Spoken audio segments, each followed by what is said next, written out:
A few days ago, Pfizer has come up with a study showing a highly effective antiviral medication that they called Paxlovid. And today, I wanted to talk to you briefly about this medication. I'm Dr. Gili, and on this channel, I help you make sense of health information, of news like this. And in the COVID-19 pandemic, we focus mostly on issues related to that, but not only those. And the main thing that I want to discuss with you today in relation to this new drug is how effective it is, what's the data behind it, and in the second part, what is it and how it works and what are the potential side effects and interactions. Before I begin to get into the details, I also wanted to make clear that I have no financial or material incentive from Pfizer or anybody else to present this data. These are purely my own impressions, and this is not a recommendation for personalized medical advice. This is purely a discussion for educational and informational purposes. Paxlovid, what is it? What it is, it's a combination of two antiviral medications that work through a mechanism known as protease inhibitors. More on that in a minute. First of all, what's the data behind it? So Pfizer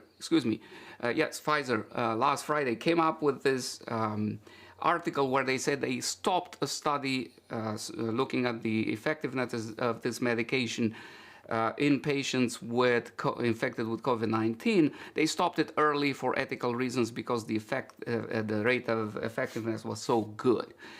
And this table here that you see in front of you on the screen is what they have presented. And that is, they said, importantly, this is an oral medication that they recommend to be taken, and once it's going to be approved by the FDA, most likely it will become so within the first 3 to 5 days of becoming symptomatic, having symptoms of COVID-19 infection.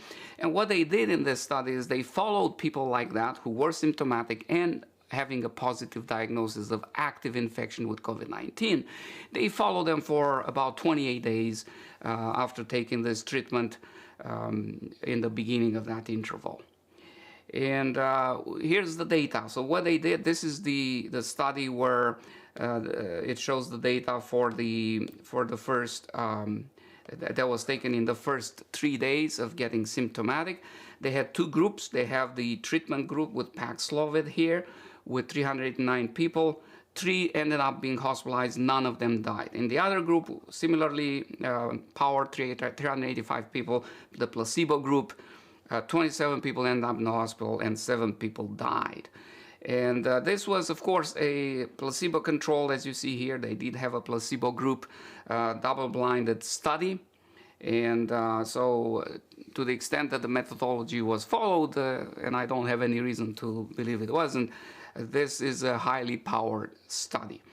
And what do we make of this data? What sense do we make of it? Well, if we look at what we call, and there's a couple of statistical measures that I'm going to present here to help make sense of the efficacy and so forth. If we talk about the relative risk of getting the bad outcome, either the hospitalization and then the death. Let's look at the hospitalization first here. Let's use the color green. And so we're looking right in here in this column, the hospitalization. If we want to see the risk of getting that bad outcome, all we have to divide is the percentage of people, which is 0.8%, who got the bad outcome, versus the placebo percentage, which was 7%.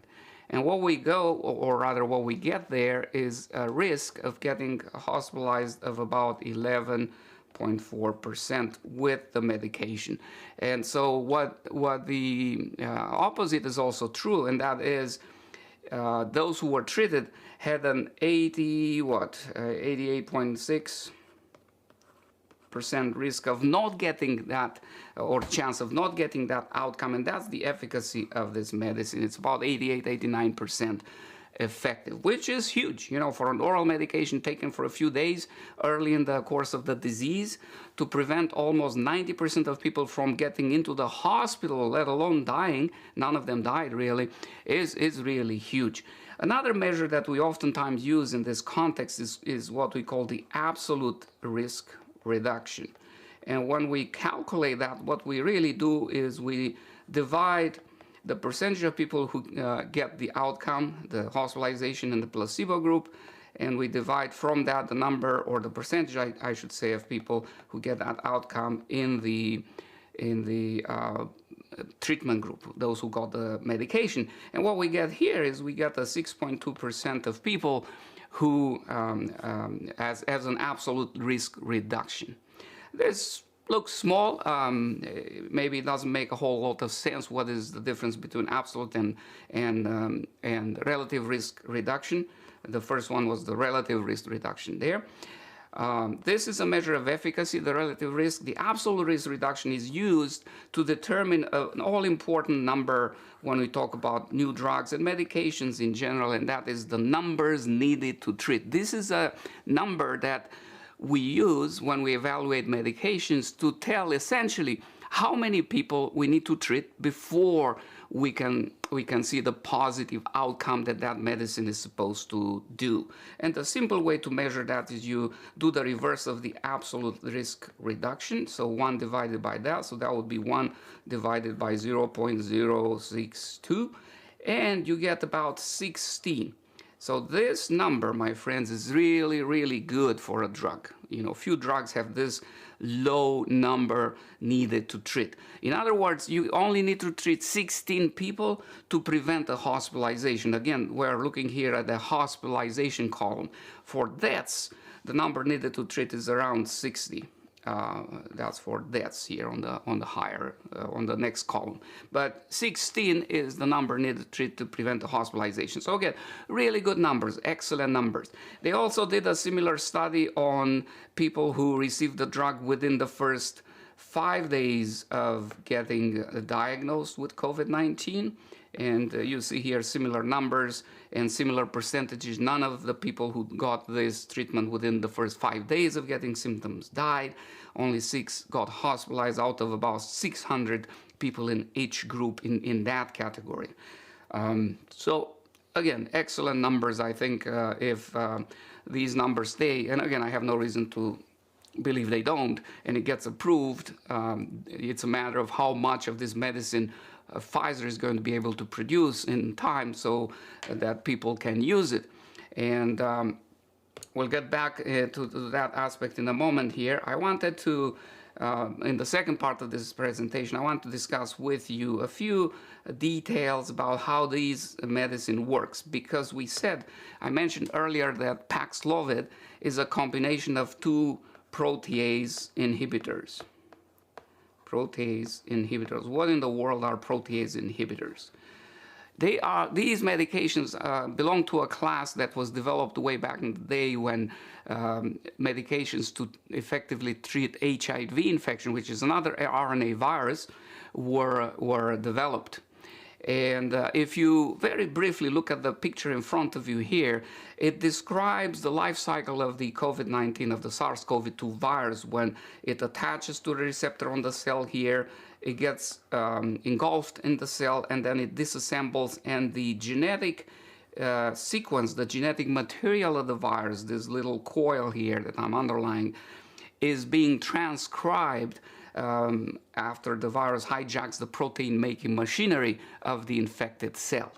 And when you think about the virus, what it has in that genetic material coded all the proteins, all the enzymes it needs, first of all, to multiply itself in the cell, and then to, which is happening over here in the next stages described over here. See this multiplication of the genetic material, for example, and also to reassemble itself into a viral particle and exit the cell, and one virus goes in and sometimes 1,000 go out. So this process is highly effective, but is highly dependent on all those proteins and enzymes that, again, the genetic material of the virus codes for. in order for that process to happen. It's not something that just happens out of the blue, like nothing in life happens really out of nothing. And so this thing, the reading of the genetic code of the virus, that first readout, produces a chain of protein. The proteins are really made of building blocks, amino acids that are linked one to another, and a typical protein can have a few hundred amino acids, and the virus has 25 or so proteins. And when, again, the virus gets its material read by the cell after it infects the cell, all those proteins are linked together in just one huge chain. They are not separate in individual units, and they have to be separate in order for each of those proteins to assume their three-dimensional functional conformation. Otherwise, it's just a blob of protein that does nothing. And so in order for that to happen, the virus has inside of it certain special molecular scissors. Those are proteases. There's an M-Pro and another one here. And what those do, they cut apart each segment that is a functional protein from that huge protein blob, or a polypeptide blob, we should call it, that the reading machinery of the viral gene has produced. And so that's a critical step of activating the process of multiplying and reassembling the virus down the line. And so those molecular scissors, those proteases, have been a target for medications that would inhibit them. And those are really the protease inhibitors we're talking about. And this Paxlovid is exactly that. What it does, it jams this molecular scissor, and it can't do its job. So the virus cannot go further in its life cycle to multiply, to copy itself many, many times, and then to reassemble and exit the cell. And that's the magic of how these protease inhibitors work. Interestingly, in this particular case, in the case of Paxlovid, Pfizer produced a proprietary protease inhibitor of its own that has been in research for a few years now. And it combines it with a second protease inhibitor that's called ritonavir.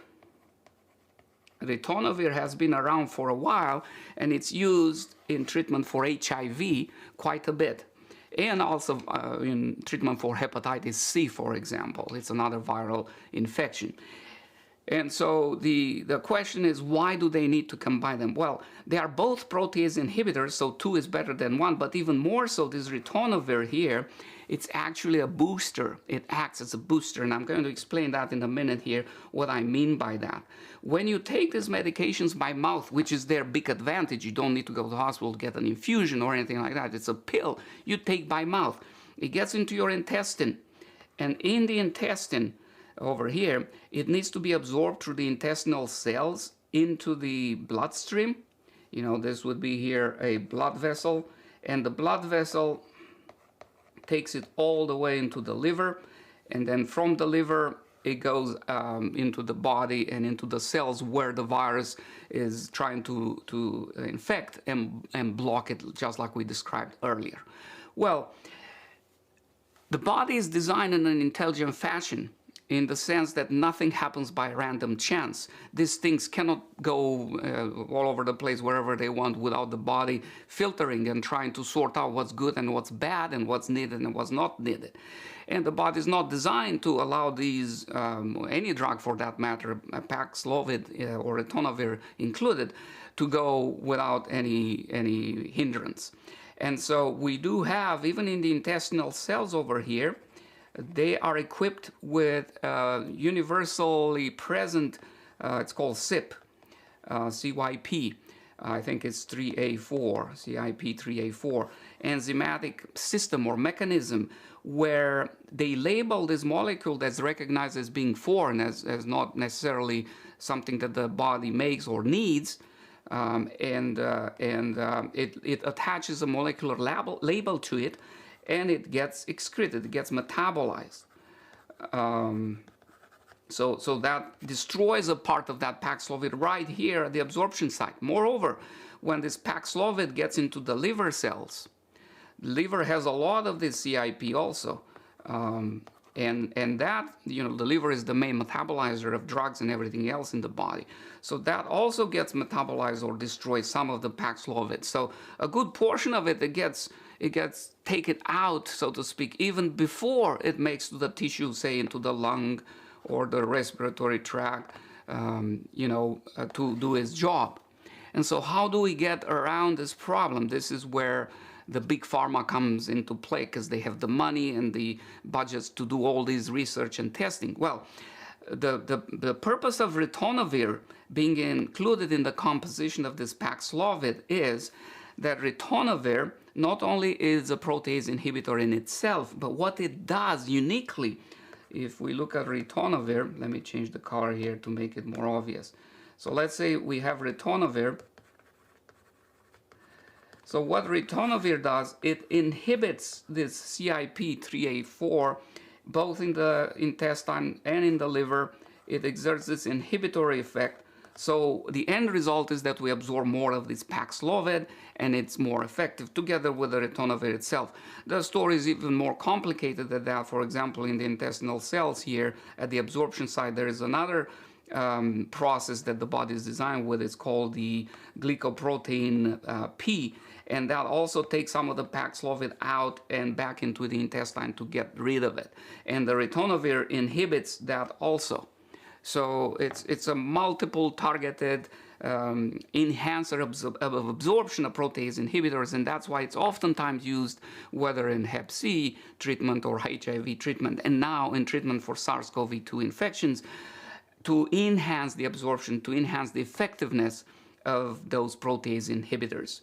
And on top of that, as a bonus cherry on the cake, the ritonavir itself is a protease inhibitor itself. In any case, I hope you get the sense now how this whole thing works and what you can expect from it. So, on the flip side, what are the negatives? Well, as opposed to molnupiravir, which is something I discussed earlier, and if you haven't watched that video, I will link to it. That's another drug that was recently developed by Merck, and it acts over here at the virus assembly down the line. It's a nucleoside analog. As opposed to that drug, which has the potential to create mutation, to induce mutations and birth defects. This drug does not do that, so it's a huge advantage of that. However, protease inhibitors are known to affect sometimes negatively lipids or fat molecules in the organism. And even more importantly, one of the reasons I went into the details of explaining this whole process of this drug clearance mechanism, the CYP system with these enzymes, because it has the ritonavir that inhibits their work.